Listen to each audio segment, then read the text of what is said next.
Hello, welcome back to Piers Rocks. A few episodes ago, we took a look at how to replace this hard to come by 6504 in these disk drives. Today, we're going to look at replacing another hard to come by component, the 6530 RIOT chip. This drive actually has two sorts of RIOT chips. It has these two 6532 RIOT chips down here. These are RAM, I/O and timer chips. This RIOT chip, the 6530, is RAM, ROM, I/O and timer. That means that this is a custom part for this disk drive. It contains the firmware for the secondary processor to execute. While the 6532 was used on other devices and there's still a reasonable source of second-hand 6532s out there, these are a custom part for this disk drive and like hen's teeth. Today, like when I replaced the 6504 with a much more common part, the 6502, with a daughter board, we're going to take a look at a daughter board to use more common chips to replace the 6530.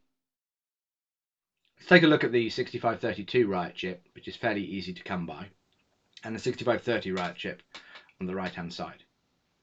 So, as I've said, the key difference between these two chips is the 6530 on the right hand side provides custom ROM. So this was mass programmed in factory with the 1 kilobyte that the customer wanted embedded within it. It could also have some of the pins mass programmed for different functionality, like these PB6, PB5 pins could also be mass programmed to be chip select pins. I don't think they are in the Commodore disk drive case. I think the only custom functionality from this 6530 we have to worry about is the 1 kilobyte of ROM that's used by the secondary processor as its main firmware. Otherwise, the chips are fairly similar. The 6532 provides 128 bytes of RAM. The 6530 only provides 64. Both chips provide a whole bunch of I/O ports, and both chips provide very similar timer functionality. So the 6532 is a good starting point for replacing the 6530. But sadly, unlike the 6504 replacing it with the 6502 that just required a little bit of pin mapping and a few pull-up resistors, because we need to also implement a custom ROM and that there's some differences between the way the chip select lines between these two pins, we need a much more complicated solution for the 6530 replacement. It's also just worth talking briefly about the purpose of the ROM in the 6530. So as I said, this is the main firmware for the secondary processor of that disk drive. The secondary processor on these IEEE-488 disk drives handles all of the controlling of the drive units themselves, the spindle motors, the stepper motors, and the decoding and encoding of the GCR format data on the disk itself. This was all crammed in to that 1 kilobyte of ROM on the 6530 chip. But that's not entirely the case. The firmware in the 6530 that's run by the secondary processor has the ability for the primary processor to dynamically load code over to the secondary processor for it to execute. This was used when formatting a disk, for example. The format routine is not on the 6530, is not part of the core secondary processor's core firmware.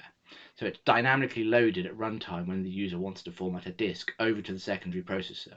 And if you've been following my videos about the diagnostics ROM I've built for these disk drives, that's how I take control of the secondary processor and give you control over the spindle motors and the stepper motors. Essentially, I have some code that's going to run on the secondary processor embedded within the primary processor's ROM, and then it dynamically loads that via the shared static RAM over to the secondary processor and instructs the secondary processor to execute that code. Let's take a quick look at the schematic for the circuitry that we require to replace the 6530 in this disk drive. So in the schematic, this chip here is actually the pins that will plug into the 6530 socket on the disk drive. And then we need a 6532 to replace the RAM, the I/O and the timer functionality from the 6530. And they're mostly just connected together. And then we also need an EPROM that's similarly connected to the address bus and the data bus that can implement the ROM functionality from the 6530. Then we also need some chip select logic that's being implemented here through a quad NOR gate chip, the 74LS02. We're including a few select pins so you can have different firmware implemented within the EPROM that you put on your replacement board, and some bypass capacitors. So it's not a hugely complicated circuit that's required to replace a 6530.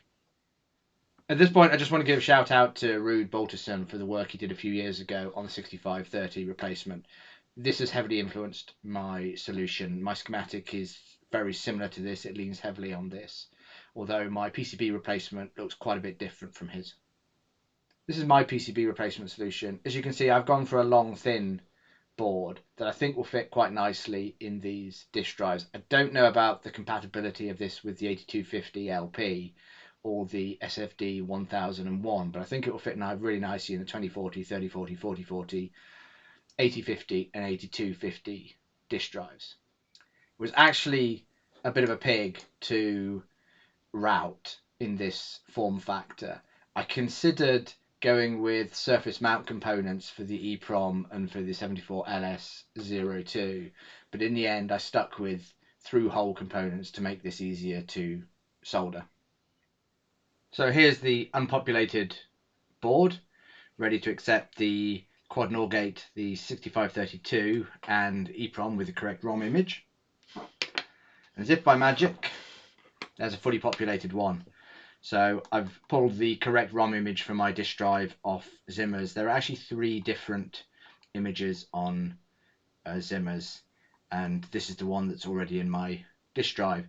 I'm using 128 kilobit ROM here, so I've had to repeat that 16 times to fill up the 16 kilobyte ROM.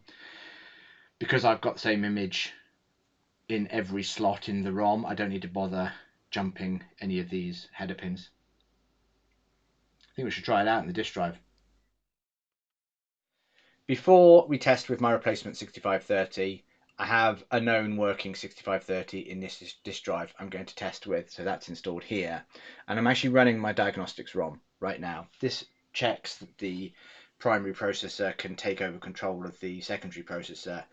That will succeed if the 6504 is properly booting from the ROM in the 6530. So I'll turn the disk drive on now, and it'll run through its diagnostics tests. It's currently doing a static RAM test. Now it's testing 6504. That motor sound is a good sign. It means 6504 is operating. And now we're getting blink codes. This is telling us the device ID of the drive is 8, and there's no error codes. The error LED is not being lit at any point. So the drive is properly booting. It's passed its tests. So I've now installed my replacement 6530 here, and we'll turn the disk drive on and see if it successfully passes its tests.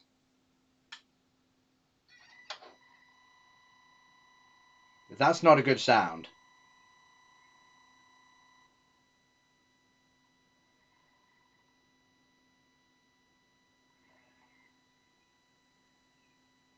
And we're getting an error code which suggests that there's a problem with the secondary processor.